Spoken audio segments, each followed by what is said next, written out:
വനിതാ വിങ്ങിൻ്റെ ഇനോഗ്രേഷൻ എന്ന് പറഞ്ഞതുകൊണ്ട് എൻ്റെ പ്രസംഗത്തിൽ തന്നെ ഞാനത് ഔദ്യോഗികമായിട്ട് അത് ഇനോഗ്രേറ്റ് ചെയ്തതാണ്. എന്നാൽ ഇങ്ങനെ ഒരു സംഭവം ഉണ്ടെന്നുള്ളത് ഞാൻ ഇപ്പോഴാണ് അറിഞ്ഞത്, സംഘാടകർ പറഞ്ഞിരുന്നില്ല. എന്നാലും ഒരുപാട് ഏറെ അഭിമാനത്തോടു കൂടിയാണ് ഞാൻ വിള്ളിവാക്കം മലയാളി സമാജത്തിൻ്റെ വനിതാ വിങ് ഉദ്ഘാടനം ചെയ്തതായിട്ട് ഒരിക്കൽ കൂടെ പ്രഖ്യാപിക്കുകയാണ്.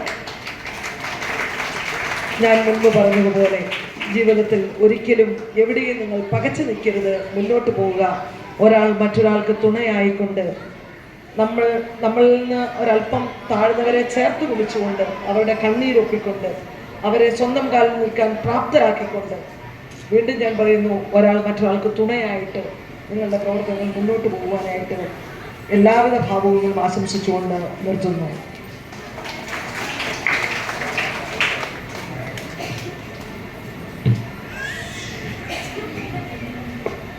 Thank you so much.